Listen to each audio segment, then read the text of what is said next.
বিয়েতে ৫১টা শাড়ি পেয়েছিল মেয়েটা।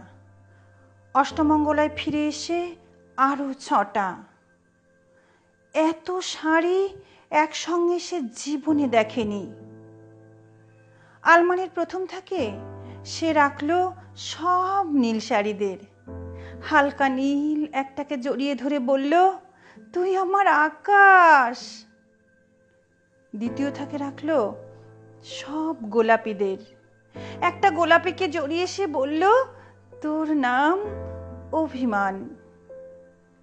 তৃতীয় থাকে ৩টি ময়ূর, যেন ৩ দিক থেকে ছুটে আসা সুখ। তেজপাতার রং যে শাড়িটার, তার নাম দিল বিষাদ। সারা বছর সে শুধু শাড়ি উপহার পেল। এত শাড়ি সে কি করে এক জীবনে পরবে?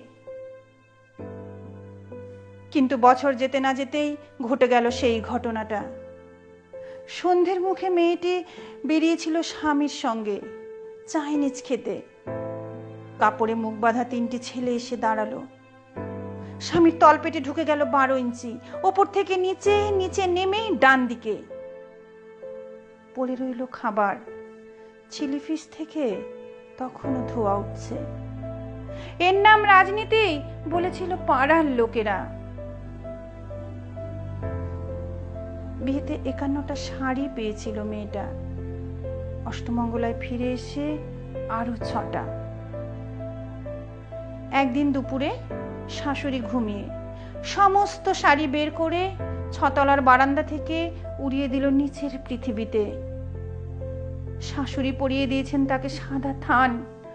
১৯ বছরের একটা মেয়ে, সে একা। কিন্তু সেই থানও এক ঝটকায় খুলে নিল ৩ জন। পাড়ার মোড়ে একটি সদ্য নগ্ন বিধবা মেয়ে দৌড়চ্ছে আর চিৎকার করছে, বাঁচাও বাঁচাও। পেছনে ৩ জন। সে কি উল্লাস! নির্বাক পাড়ার লোকেরা।